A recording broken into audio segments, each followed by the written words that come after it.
My naam is Gezelde Fourie en ek is in graad 10. Die risiko van wees. Voorsitter, dames en here, as ek vir julle sê, wees net jouself. Klink dit maklik? Nee, dis iets wat ons hoor in flieks, liedjies en selfs in motiveringspraatjies. Maar wat hulle nie altyd vir ons sê nie, is dat daar 'n risiko is om net te wees. Om regtig jouself te wees, verg moed. Ons leef in 'n wêreld waar almal probeer inpas. Op sosiale media lyk almal perfek. By die skool wil niemand uitson op die verkeerde manier nie. Ons is bang hulle sal vir ons lag.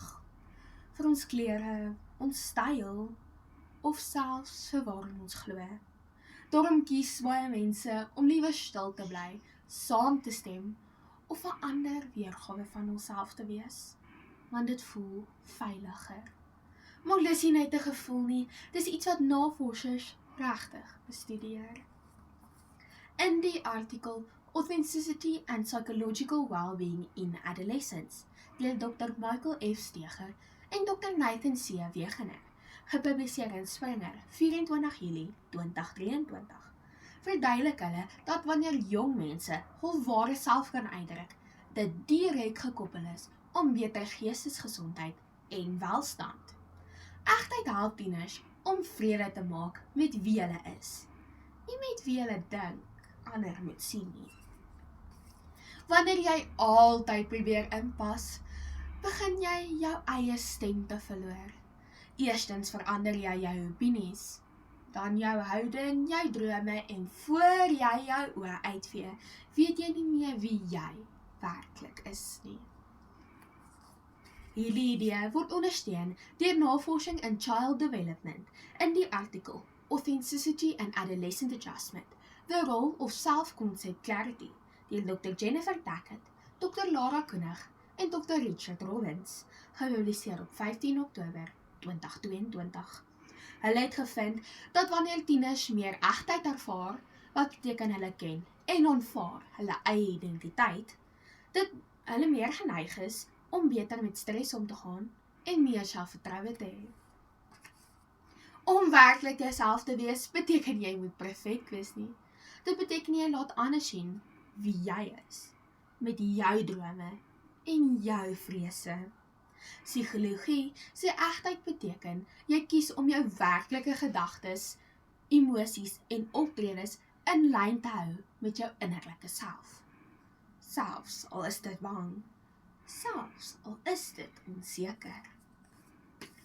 In die artikel The Value of Being Yourself, Authenticity and Meaning in Life deur Dr. Joshua Hicks en Dr. Laura King, gepubliseer in Journal of Personality, 12 Februarie 2021, word beskryf hoe egtheid mense help om 'n sterker gevoel van sin en doel in hul lewe te hê. Nie omdat dit altyd maklik is nie, maar omdat dit regtig joune is. Nie 'n persona wat jy net verander vertoon nie. Daar is nog meer navorsing wat hierdie idee ondersteun.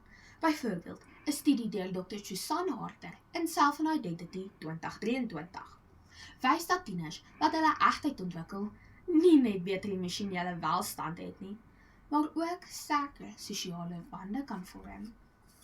Dit is omdat hulle in verhoudings kan wees sonder om voortdurend te verberg wie hulle is. Hulle vorm vriendskappe en selfs liefdesverhoudings wat regtig vir hulle werk, eerder as om net passend te wees tot ander se verwagtinge.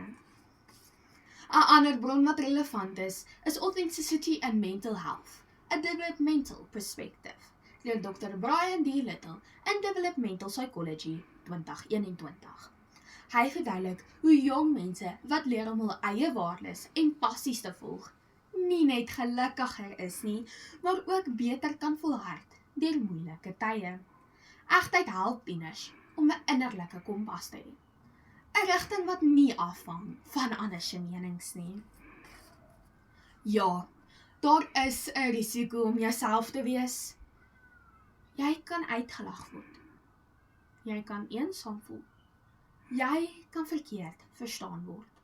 Maar daar is 'n groter risiko, die risiko om eendag wakker te word En te besef, jy het 'n lewe gebou, wat nie eens joune is nie. Die risiko om so lank weg te kruip, dat jy jouself verloor. Om werklik jouself te wees, beteken om bang te wees, en nog steeds aan te gaan. Dis nie 'n fout nie, dis deel van groei. Dus, moenie vra, wat gaan ander mense van my dink nie? Vra eerder, wat verloor ek, as ek myself nie toelaat, om net te wees nie? Want aan die einde van die dag, is die grootste gevaar nie om anders te wees nie, dis om nooit werklik te wees nie.